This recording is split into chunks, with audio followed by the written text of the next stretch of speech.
Kiwari tosku melar, putra pajajaran anyar, wawanina sumebar, sajagat buana kawentar. Ampu temputur sabar, kasatriaan wiwitan, nyukcruk galur cacandran, Siliwangi pananggehan. Assalamualaikum warahmatullahi wabarakatuh.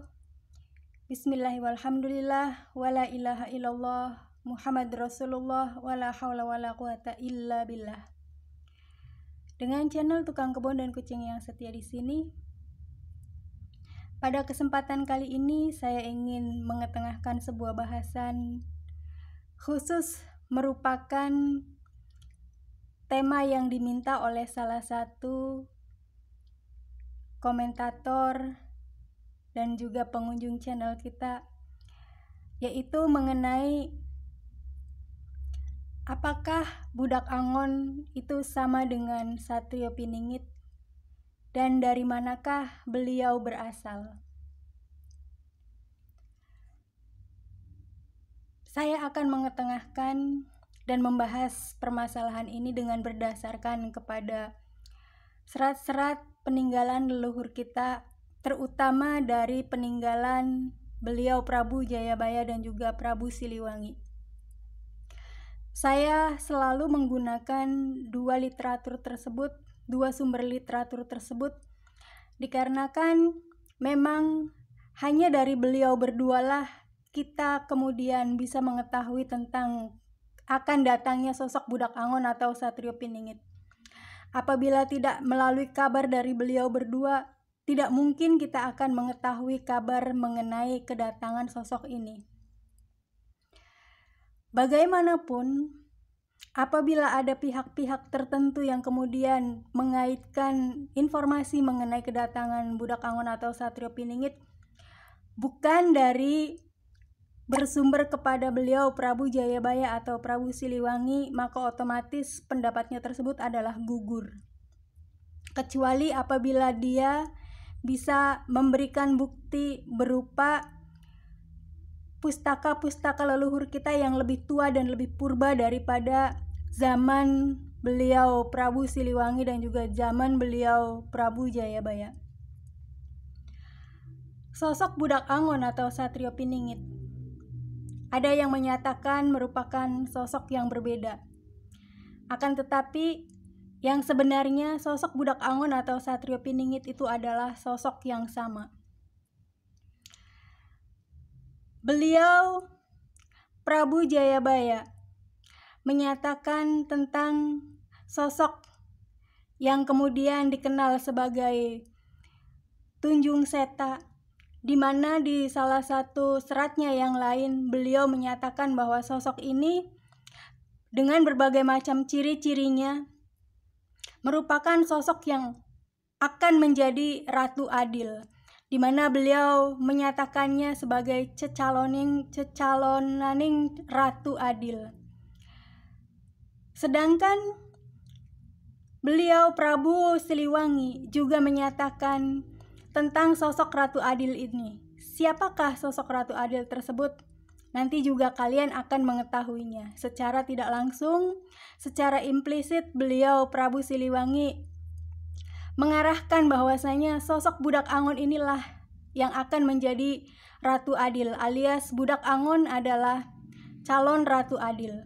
Sedangkan menurut Prabu Jayabaya, beliau Satrio Piningit itulah yang akan menjadi Ratu Adil kelak, yang merupakan pada saat ini adalah calon Ratu Adil. Maka dari dua arah tersebut mengenai sosok calon Ratu Adil, baik menurut versi Prabu Siliwangi maupun menurut versi Prabu Jayabaya, adalah mengacu kepada sosok yang sama. Hanya masalah penyebutan saja, yaitu menurut Prabu Siliwangi beliau disebut sebagai budak Angon, sedangkan menurut beliau Prabu Jayabaya, beliau ini disebut sebagai Satrio Piningit. Mengapa sosok ini memiliki nama julukan yang berbeda?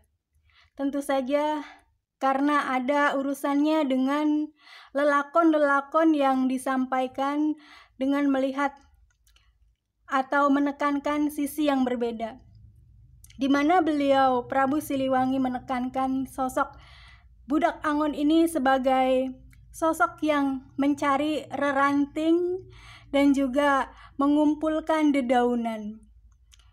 Beliau tidak mengangon embe, tidak mengangon kambing ataupun kerbau ataupun macan, akan tetapi mengangon atau menggembala reranting dan dedaunan.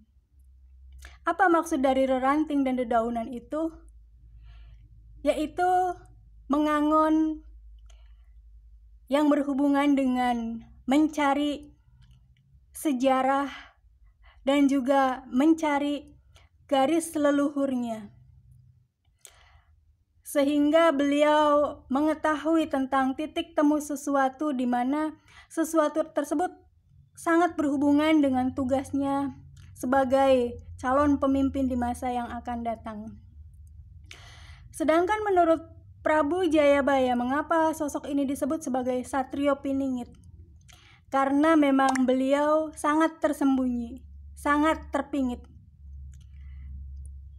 Dan lakon untuk keterpingitannya itu dikarenakan ada sebab-sebab tertentu di mana itu adalah untuk menyelamatkan dirinya sekaligus juga untuk memberikan tempaan-tempaan kepada beliau, sebab apabila sosoknya kemudian terungkapkan itu akan berbahaya bagi beliau, yang pertama.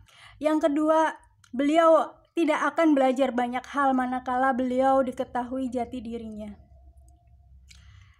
Sedangkan dari mana beliau berasal? Seperti yang pernah saya sebutkan, beliau berasal dari wilayah barat Pulau Jawa. Dan beliau merupakan salah satu bagian dari pasukan, dari keluarga pasukan yang ikut bersama Prabu Siliwangi ketika beliau Prabu Siliwangi ini mengundurkan diri. Prabu Jayabaya pun juga menyatakan bahwa dalam suatu masa tertentu, sosok budak Angon atau Satrio Piningit ini ketika beliau telah selesai masanya menempa diri di wilayah timur Pulau Jawa, artinya wilayah timur itu adalah keluar dari jalur Jawa Kulon. Beliau kemudian kembali ke wilayah Kulon, ke Jawa Kulon. Itu disebutkan di dalam salah satu seratnya. Dan beliau kembali ini dengan membopong kisah sebagai seorang Satrio Pambukaning Gapuro.